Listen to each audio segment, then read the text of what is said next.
Hello, I'm Harris, and this is my reaction to Indiana Jones and Dial of Destiny, plus a chance for me to show off this really cool T-shirt that I've got, that I got off News Thump, which is I've got a lot of confidence over. It's a bit of a dodgy top to wear though because of the swastika, and so if I go out and you're not familiar with Indiana Jones, and you don't read the caption, so you don't get the context, and you just see someone wearing a swastika on it, or like the top half of the t-shirt's obscured. It's a bit dodgy, but hopefully I'll get away with it. But yeah, I just went to see the film earlier this week, and perhaps reviewing it a bunch of days later is maybe going to be a bit of a mistake. We'll see how much I actually remember the experience, because the film is pretty forgettable. I mean, I'm not a massive Indiana Jones fan. I didn't watch it like growing up. I watched it probably when I was like 15, 16, like about 10 years ago. And don't get me wrong, I obviously massively appreciate the impact on the action genre that the original film at least had. And I think the original film is a really good film, actually. Like, it's really enjoyable. But it's not like compared to, it's really enjoyable, it's a really good film. But we've made better action films since. It was pivotal in kind of shaping the genre, but the genre didn't stop at it. It's not like, and that's completely correct. So obviously, me watching Indiana Jones, when I did watch Indiana Jones, I've already been used to seeing things that succeeded in Indiana Jones. So going back and watching the original means I can appreciate its impact, but I don't necessarily have the same kind of like adoration over it. I didn't, and I think actually I think Raiders of, sorry, Temple of No. Raiders. Last Crusade, I think, is actually a pretty good, entertaining film. Perhaps even better than the original one. But yeah, I'm really a massive fan. So I'm not. This just gives you a very kind of critical look over the franchise, to be honest. And honestly, the best and most memorable part of this film for me was the CGI flashback sequence of CGI Harrison Ford de-aged. That was probably the part which I felt the most Indiana Jones and most kind of cinematic and most kind of it looked better as well, like visually. Did a mostly good job of disguising the fake face. It just looked better, and then the rest of the film looked alright. I mean, this is the first and only Indiana Jones film that's not been directed by Spielberg. And I think, whatever you think of Kingdom of Crystal Skull, it was filmed on film, and it looks good. Or at least the parts which were filmed on film looked really, really good. I don't think any of this was filmed on film. My thoughts can be pretty much summed up if I steal it from Nando's Mostly Nitpicking podcast, where they point out that the worst parts of this aren't as bad as the worst parts of Crystal Skull, and the good parts of it aren't as good as the good parts of Crystal Skull. So you end up with a relatively forgettable film, and that's kind of the nature of the beast. I'm not going to remember this in like a week's time, you know? I'm barely remembering it now. There's a whole bunch of things which don't make sense. Why is Indy framed for the murders? Like, doesn't make sense. Like, sure, he'd be a suspect, but why is he? I mean, I guess the CIA, it's to their benefit to kind of push that narrative. So I guess that's the reason why. But then you've got to ask who exactly clears it up, because it's just begun. Like, another thing. I'm seeing a lot of points here from the podcast, but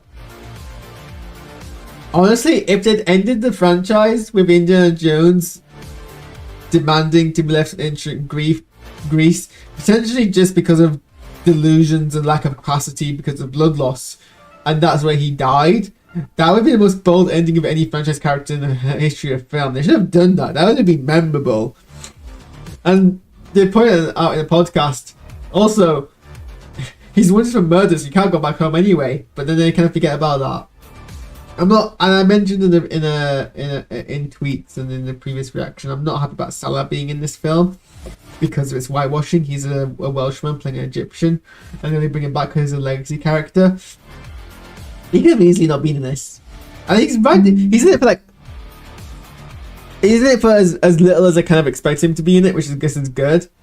But then he's randomly back in the end, and like he didn't need to be. And you could have got like an Egyptian actor to play his son, and that would have been like as good.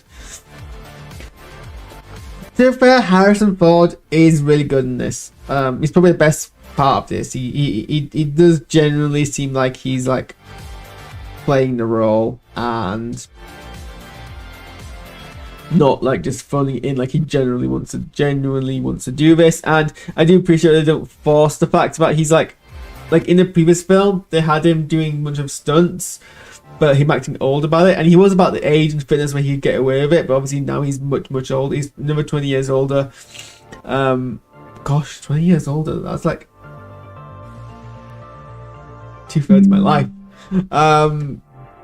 He's another 20 years older, and you know they're not gonna act as if he can do all that stuff again. So he just doesn't. Like he barely does any kind of large action things. He's mostly manhandled. He's a lot of his time he's like captured and dragged around. So I appreciate that kind of element. I do appreciate that element to his character here. But I mean, he's still got like the wits and the brain of Indiana Jones, and like the whole like, the whole like winging it as he goes along.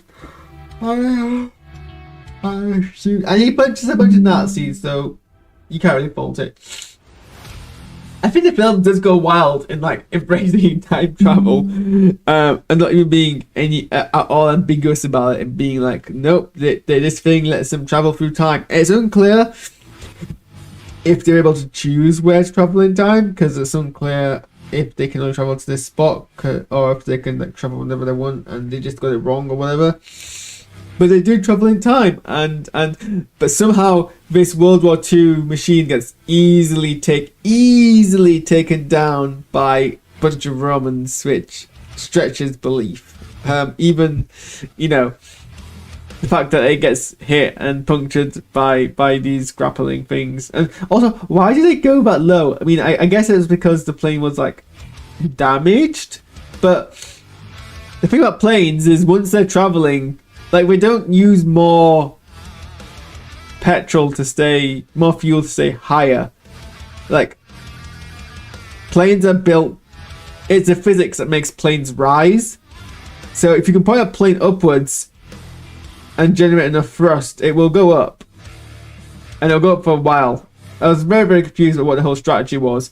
I do appreciate the neo-Nazi just leading into the fact that they're all going to die and just decides to just machine gun Romans, because what else are you going to do when you're a neo-Nazi in that time period? He was a fun character. I don't get what the CIA were doing in this film. They seem like very much an afterthought, or not an afterthought, but like an abandoned plot line. But like, because they seem, it's confusing. The whole like, that was what confused. Okay, I spent a whole bunch of this film, which I didn't really want to spend, trying to pay attention to what's happening on screen and then trying to work out what was happening before. And one of the things that confused me massively was the fact that CIA were involved, and I'm like, well, what's going on here? What's the crack between? At one point, I genuinely thought that Mad Mikkelsen's character had lost his memory, or there's gonna be like some kind of plot twist where it wasn't actually the Nazi who was there, because he gets hit by like a train thing. He basically gets hit by a train, because you're on a train and you hit a stationary object. That's like being hit by a train. So he should be dead. His head should have just been decapitated. It's never explained how he survives that. Somehow he does. And I was like, is there gonna be a twist where this is actually a different character or something else, or he lost his memory or whatever? No. He survives. That's not even Chekhov's. This film has a lot of Chekhov guns. That's not one of them.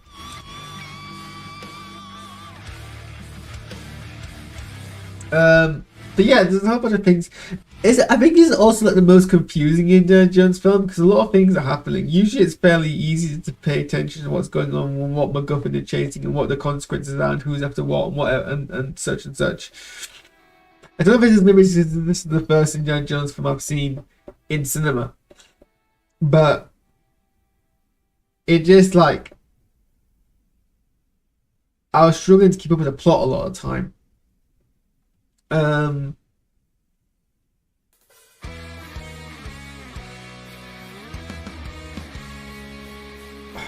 And they did a lot of things which didn't really work out very well. The whole, what do you call it? I can water my ear. The car chase scene and tuk-tuk. Why am I forgetting what that's called? I should know that's for my own culture. That was like clearly filmed on like, and obviously it would be because how old Harrison Ford is, but it was filmed like very much almost entirely in the cockpit of vehicles or like really close behind without any like scale of the surroundings because that's how they shot it. Versus the really good car chase sequence in Mission Impossible. You know, you compare these two films that come out really close together, and it's kind of like, well, there's clearly, oh my nose, there's clearly a much better action film that's come out recently, and it's not this one. What else did I enjoy or have fun, Chad? Let me bring up the plot synopsis. I mean, I had to read the plot synopsis to make sure I hadn't got anything about the film.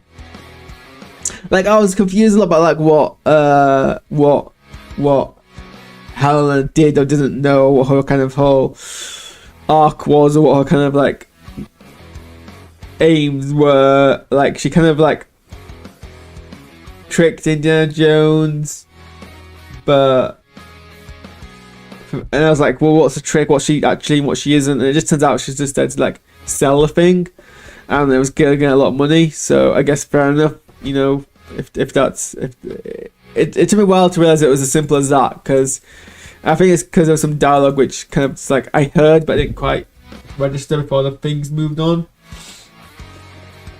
Phoebe Waller-Bridge isn't bad in this actually. I think she's fairly good in her role. She was less obnoxious than I thought she was going to be based on the trailers. So I was alright with her. And I guess it is interesting to have like a companion who is actively working against what Indiana Jones is working against, but you know, she ultimately has like a heart of gold kind of deal. Didn't care much for the newcomer kid. What's his name? Where is he? Teddy Kumar. Wasn't that bothered by him, although I mean, obviously it's great to have more, you know, diversity and you know, characters in films and such. Mars Mikkelsen, I liked him as Egon Voller. I think he was a good very typical Indiana Jones villain, so that was fairly alright. Antonio Banderas was basically just barely in the film, so whatever. I always like seeing Toby Jones.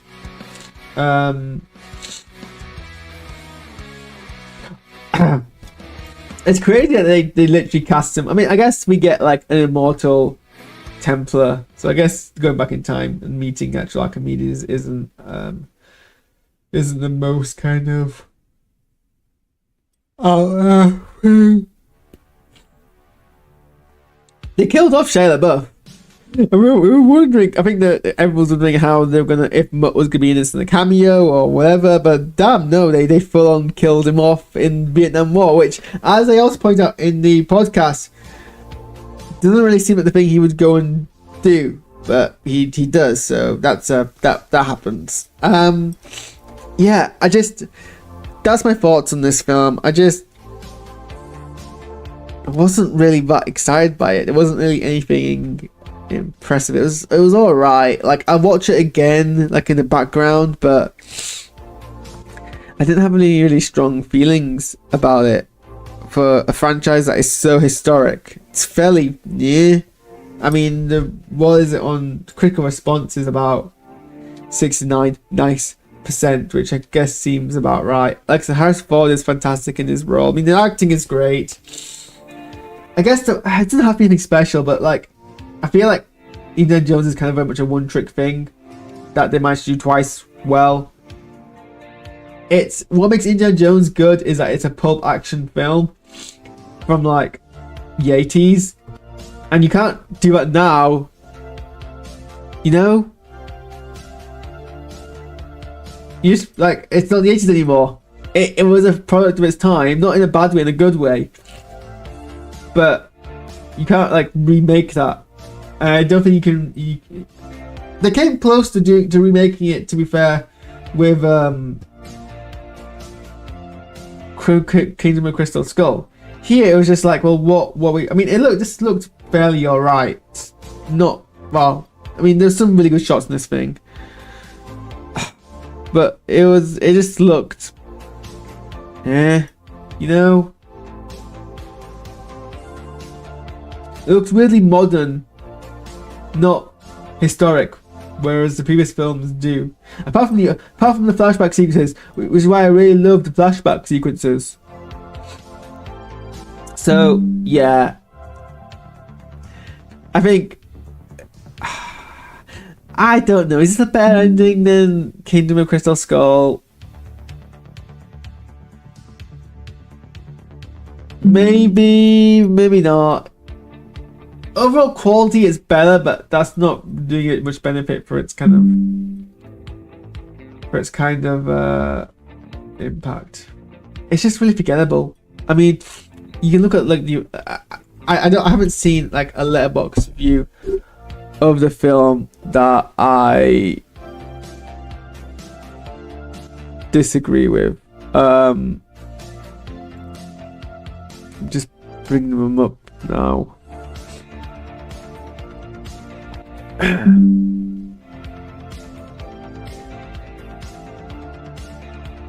Yeah.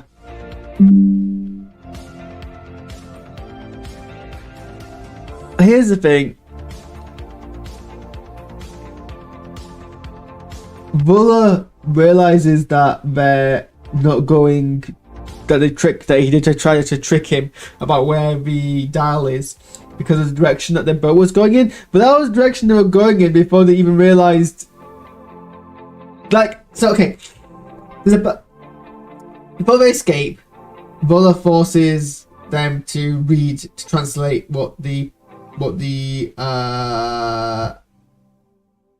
Graphicos says, that will tell him where the other half of the dial is. And she tells him, and the Graphicos has two components to it. There's the fake riddle and there's an actual riddle inside it. And Helena reads a fake riddle out and when they escape, and then she reveals there's actually a real riddle underneath, and then they realise where they have to actually go, and they go there. But that happens to be the direction they were already travelling in anyway, I think, unless they turn after we cut away from them, but nothing implies that. And if I was Muller, I wouldn't be like, oh, they're going that way, therefore they tricked me. I would be like, well, they're just panicking and heading in this direction and haven't changed course. Yeah, I guess it does reveal something or another, but still, someone liked it. Someone was like a good classic Indiana Jones action. That's just nothing. I mean, the good thing is Indiana Jones punched Nazis, so if you want to see Nazis get killed, they get killed, and it's kind of fun. I mean, there's a point where a Nazi's literally hanging for his life, possibly about to fall to his death, and he's like, come on, you can't let me die this way. And she's like, well, you're a Nazi, who cares? And I'm like, yeah, pretty much.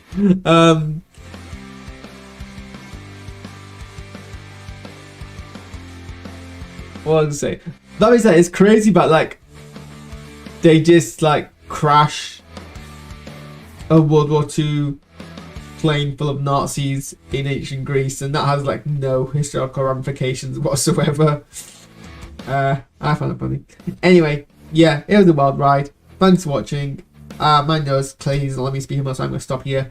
And I will catch you all next time. Harris out.